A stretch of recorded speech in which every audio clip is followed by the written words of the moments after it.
Тарас Григорович Шевченко. Заповіт.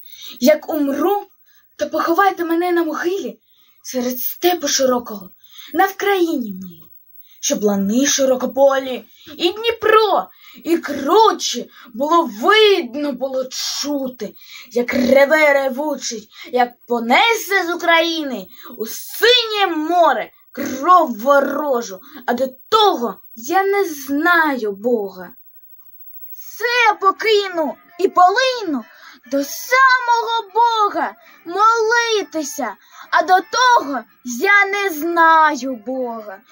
Поховайте та вставайте, кайдани порвіте і вражою злою кров'ю долю окропіте. І мене в сім'ї великій, в сім'ї новій, славні, не забудьте пом'янути незлим тихим словом.